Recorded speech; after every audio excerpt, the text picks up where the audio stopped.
हाँ, good morning students. हमने पिछले लेक्चर में डिस्कस किया था क्वथनांक में उन्नयन, और आज हम जो अगला अणुसंख्यक गुणधर्म डिस्कस करने जा रहे हैं वो हमारा अणुसंख्यक गुणधर्म है हिमांक में अवनमन। हिमांक में अवनमन। अब सबसे पहले हिमांक की बात करें। हिमांक किसे कहते हैं? तो हिमांक से तात्पर्य है तापमान का वह बिंदु, तापमान का वह बिंदु जिस पर किसी पदार्थ की द्रव अवस्था ठोस अवस्था में परिवर्तित होती है। तापमान के उस बिंदु को ही क्या कहते हैं? हिमांक कहते हैं। अब हम ये कह रहे हैं कि यदि किसी शुद्ध विलायक में अवाष्पशील विलेय मिला दें तो उस स्थिति में उसके हिमांक पर क्या प्रभाव पड़ेगा, और उसका हिमांक परिवर्तित होगा तो कितना परिवर्तित होगा, और उस हिमांक का परिवर्तन किस पर निर्भर करेगा। अब यदि हम वाष्प दाब और तापमान के बीच में ग्राफ खींचे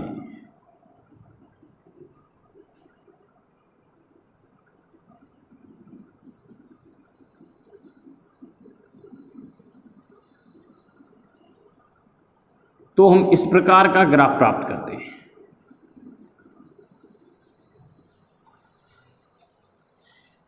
ये पॉइंट ए, ये बी, ये सी, ये डी, ये पॉइंट ई। तो और इसमें हम ए, बी और सी वाला पॉइंट है, ये तो विलायक के लिए ग्राफ आ रहा है, और ये प्राप्त होता है हमें विलयन के लिए। तो इस स्थिति में हम कहें कि यदि किसी शुद्ध विलायक में अवाष्पशील विलेय मिला दिया जाए तो उस स्थिति में अवाष्पशील विलेय मिलाने पर उस शुद्ध विलायक से विलयन जो बन रहा है, जो शुद्ध विलायक से विलयन बन रहा है, उसके हिमांक में क्या प्राप्त हो जाती है? कमी प्राप्त होती है। और हिमांक में होने वाली ये कमी क्या कहलाती है? हिमांक अवनमन के नाम से जानी जाती है। तो कहने का मतलब ये है कि यदि शुद्ध विलायक में अवाष्पशील विलेय मिला देते हैं तो उस स्थिति में विलयन का जो हिमांक है वो विलायक के हिमांक की तुलना कम प्राप्त होता है। तो इस प्रकार हिमांक में होने वाली कमी ही क्या कहलाएगी? हिमांक अवनमन कहलाएगी। तो और यहाँ पर जो विलयन होगा उसे कहेंगे हिमकृत विलयन। हिमकृत। अब इसमें हम देखते हैं कि इस विलायक में हमने मिला दिया अवाष्पशील विलेय। जो ही अवाष्पशील विलेय मिलाया तो ये क्या बन गया? विलयन। अब यहाँ पर हम देखते हैं कि जब अवाष्पशील विलेय मिलाते हैं तो अवाष्पशील विलेय मिलाने से पहले ये जो शुद्ध विलायक है इस टेम्परेचर पर हिमकृत हो रहा था, वो है TF0।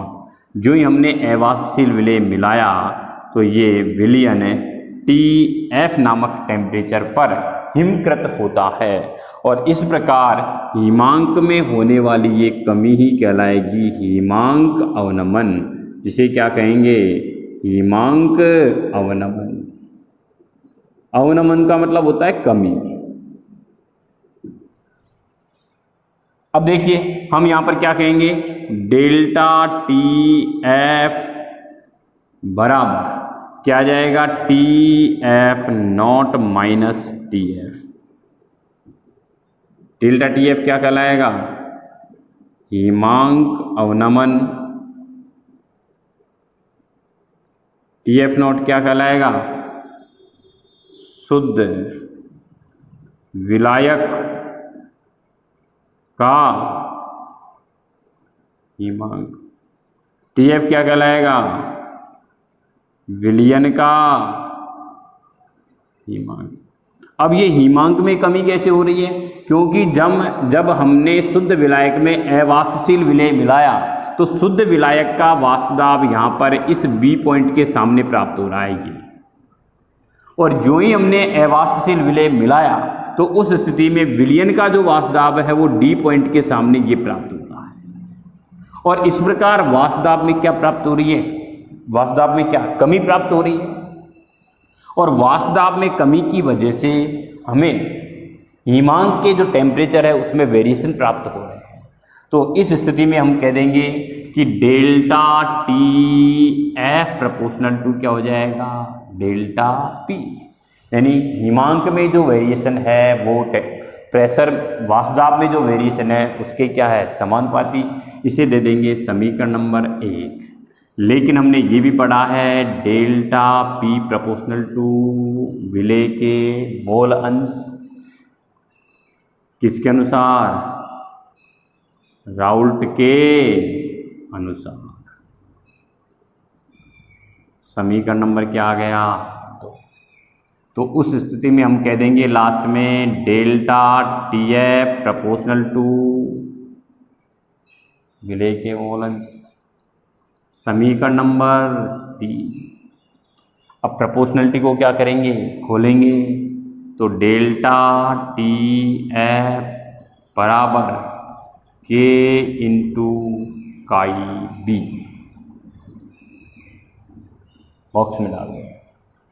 आगे देखिए, चूंकि हमने क्या पढ़ा हुआ है, मोल अंश विलेय के मोल अंश बराबर विलेय के मोलों की संख्या बटे विलयन के कुल मोलों की संख्या। ये मान कहाँ रख देंगे, ऊपर।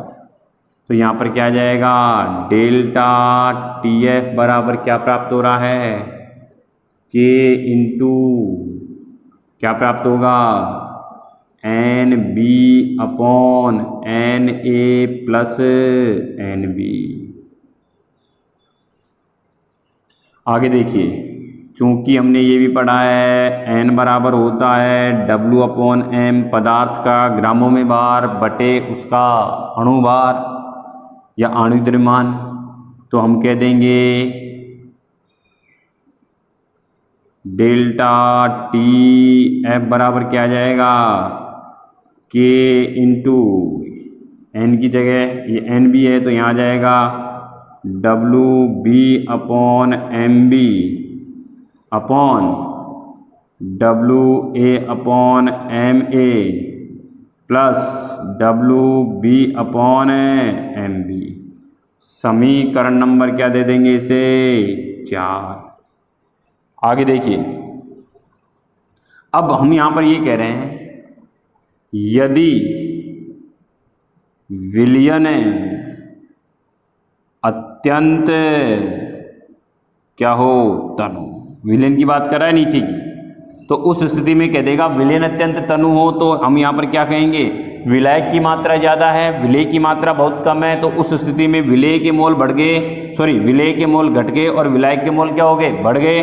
तो उस स्थिति में क्या जाएगा, W B upon M B is lesser lesser lesser than W A upon. नीचे का सिस्टम देखना है, ऊपर का नहीं, विलयन नीचे से चल रहा है। क्या बचा,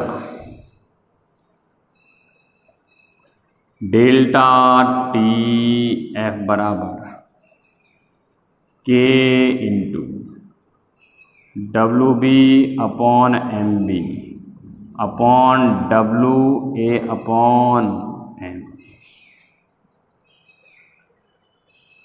ये नगण्य हो गया, शेष ये बचा, इसको लिख दिया। इसमें नीचे का ये ऊपर और ये ऊपर वाला ये नीचे, तो यहाँ पर क्या आ जाएगा, डेल्टा टी एफ बराबर K into W B into M A upon M B into W A. इसे कह देंगे समीकरण नंबर क्या दे देंगे, 5। अब आगे देखिए, WB/MB क्या हो जाएगा, NB के बराबर, चूंकि WB/MB बराबर क्या हो जाएगा, NB के बराबर हो जाएगा। तो उस स्थिति में डेल्टा TF बराबर क्या आ जाएगा, K इंटू ये NB into MA upon WA। समीकरण नंबर 6 आ गया।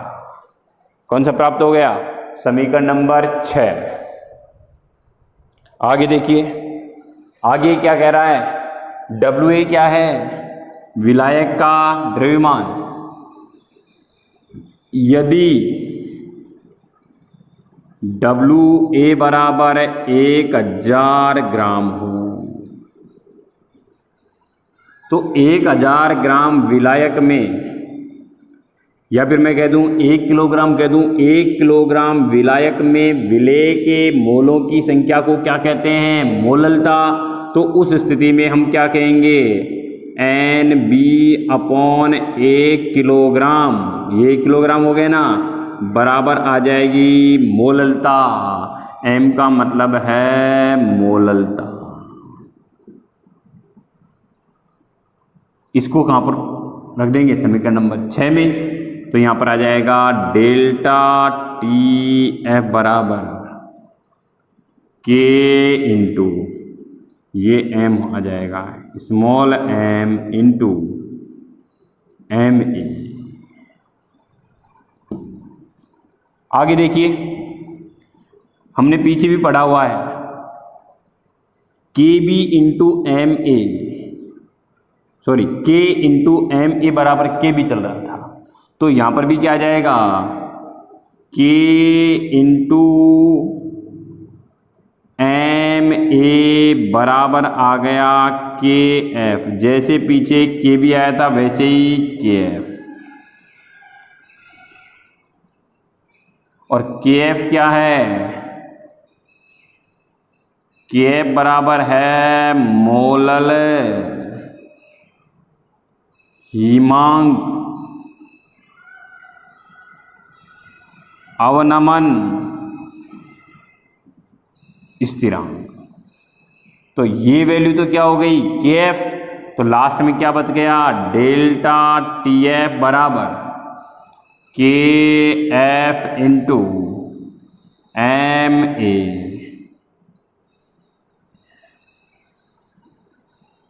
KF इंटू सॉरी स्मॉल है, MA नहीं स्मॉल है। समीकरण नंबर कितना आ जाएगा, 6 की जगह 7। और फिर कंडीशन क्या डाल दी, यदि स्मॉल m बराबर 1 हो तो क्या कह रहा है, डेल्टा TF बराबर क्या आ जाएगा, KF। डेल्टा TF किसके बराबर हो जाएगा, KF। अब मैं क्या कर रहा हूं कि वापस डेरिवेशन को एक बार रिपीट कर रहा हूं। हम यहाँ पर देख रहे हैं डेल्टा TF बराबर TF not minus TF। Delta TF क्या है, हिमांक में अवनमन। TF नॉट क्या है, शुद्ध विलायक का हिमांक। ये क्या है, विलयन का हिमांक।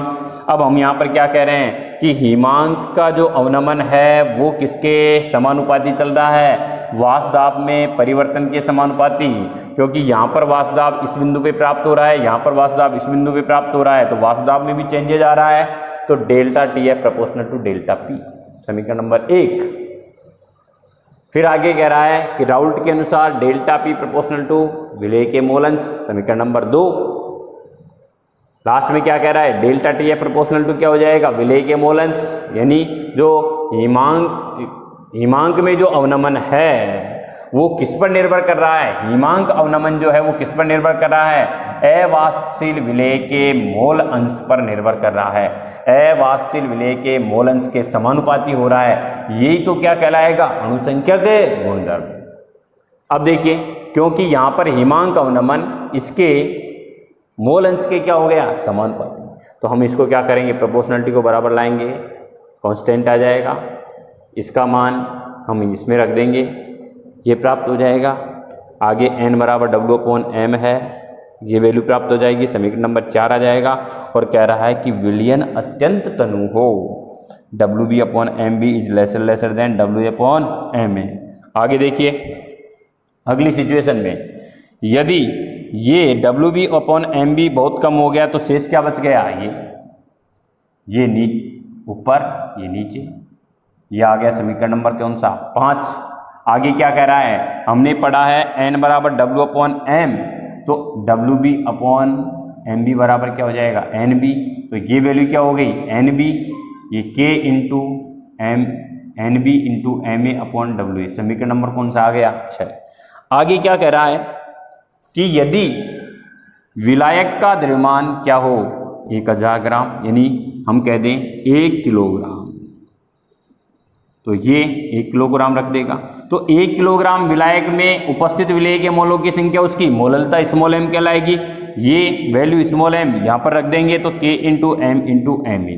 फिर क्या कह रहा है कि K इंटू MA बराबर होता है KF, क्योंकि पीछे हमने पढ़ा हुआ है K इंटू MA बराबर क्या था KB। तो यहाँ पर वहाँ पर तो क्वथनांक में उन्नयन था, यहाँ पर हिमांक की बात कर रहा है, तो इसलिए यहाँ पर आ जाएगा KF। तो KF बराबर क्या है मोलल हिमांक अवनमन स्थिरांक, ये वैल्यू क्या हो गई KF। तो डेल्टा TF बराबर आ जाएगा KF into small m। Equation number कितना आ गया 7। अब आगे कह रहा है कि यदि स्मॉल m बराबर कितना हो 1 हो तो डेल्टा TF बराबर क्या हो जाएगा KF, डेल्टा TF बराबर क्या हो जाएगा KF।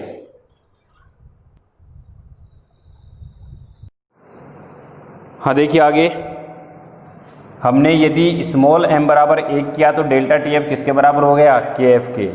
आगे देखिए स्मॉल m बराबर क्या होता है, मोललता बराबर क्या होता है WB इंटू 1000 अपॉन MB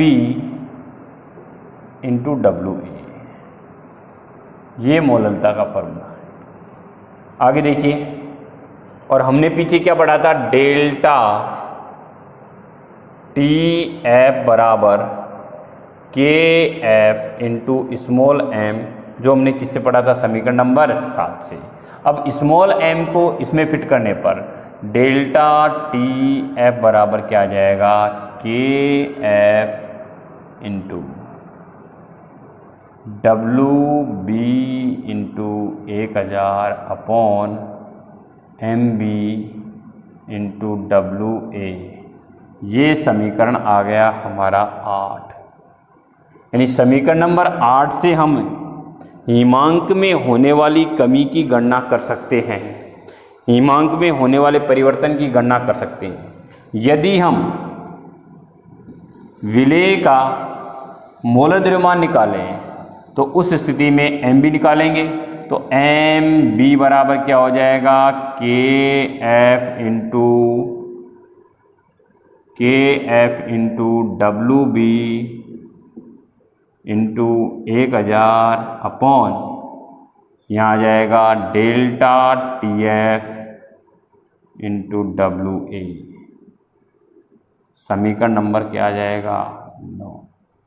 तो यहाँ पर WB बराबर क्या है, विलेय का द्रव्यमान, WA क्या है विलायक का द्रव्यमान, MB क्या है विलेय का मोलर द्रव्यमान, और WA MB हो गया। KF बराबर मोलल हिमांक अवनमन स्थिरांक। तो हम समीकरण नंबर 8 के द्वारा डेल्टा TF की गणना कर सकते हैं, जबकि समीकरण नंबर 9 के द्वारा विलेय का मोलर द्रव्यमान निर्धारित कर सकते हैं। तो समीकरण नंबर 8 के द्वारा हम निर्धारित कर सकते हैं डेल्टा TF, और 9 के द्वारा हम गणना कर सकते हैं किसकी MB की गणना कर सकते हैं। और हम यदि एक न्यूमेरिकल देखें तो न्यूमेरिकल क्या है 25.6 ग्राम सल्फर को 1000 ग्राम नेफ्थलीन में